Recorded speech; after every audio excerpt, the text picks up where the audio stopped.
Greetings and peace. I hope you and yours are doing well today, wherever you might be watching this from. Now, the title of today's video will be that Iblis, or what you know as Lucifer, cannot do anything without Allah's permission, God's permission. And the reason is we have this hierarchy that's been set up on this planet, and everything is kind of in a form of order and chaos. And one cannot exist without the other, because then it loses its purpose. If there's no darkness, light loses its purpose, and vice versa in return. Because everything has been made in a structure, and everything happens. I cannot speak at right now with my own basically composure, or the leaves and the birds, the grass on the ground, the squirrels, everything, even the leaf falling, nothing can happen unless that structure all the way at the top keeps the wheels spinning in motion. And anything below that has to answer to that.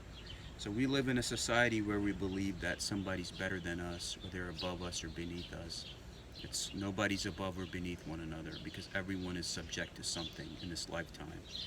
And that's why you have this concept where the human being gives his power away, not knowing you have a direct link with the Most High, all the way at the top, that's above all of these beings here, including Iblis, that's here to manipulate you in his own way with his own agenda. But then again, he also serves God. And that's a concept that many people don't get. He also serves God because God has given him a purpose.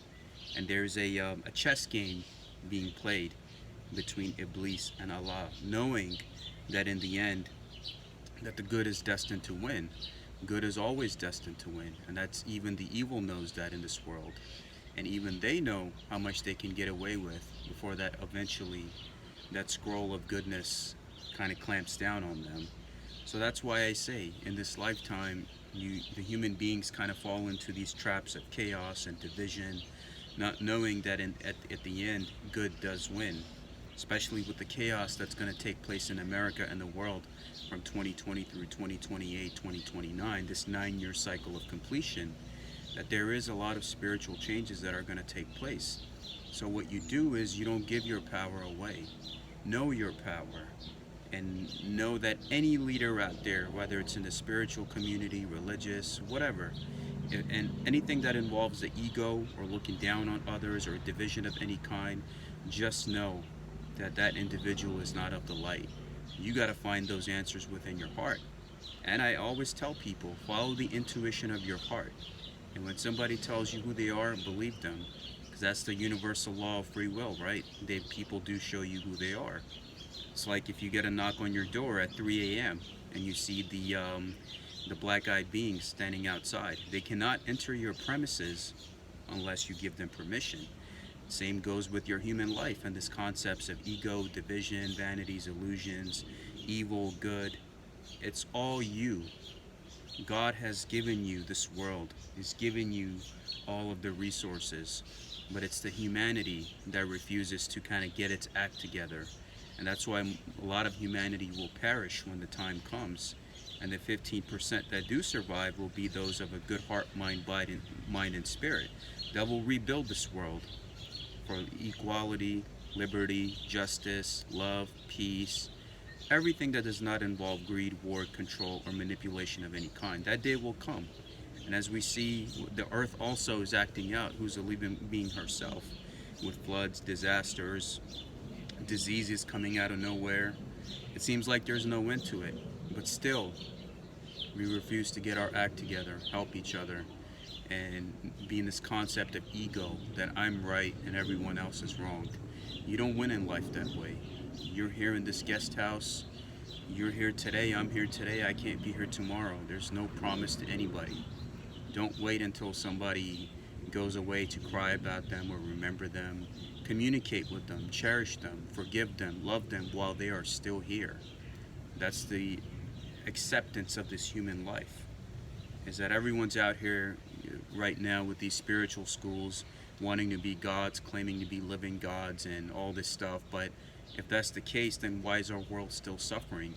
If you do have that quality, then why can't you end all the suffering in the world? Because we get stuck in our ego traps about me, and me. It goes past you.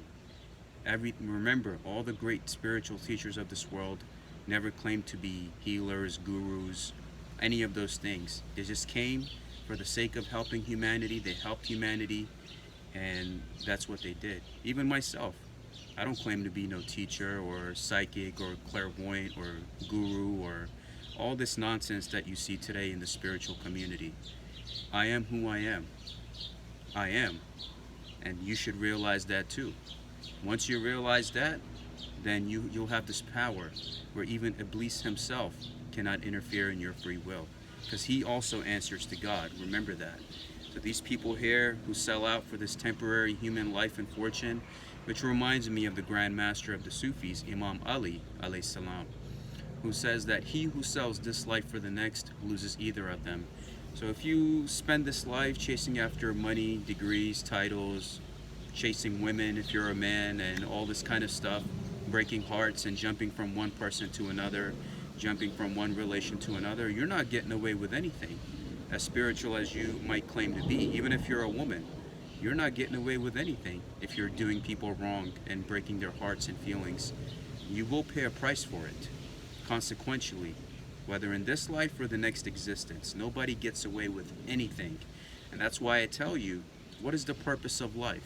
You're here to love one another, you're here to respect one another, and that's pretty much it.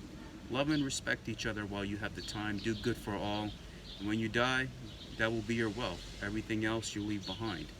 And don't give your power away to any man, any group, anything that's going to be there to use you, knowing you yourself have the direct link to the Most High. And if you could establish that I am that I am, then all of this stuff here, no matter how powerful they might seem, they ain't nothing. And I can attest you to that. So much love from Uncle Sal, and enjoy the rest of July with peace and happiness. Much love.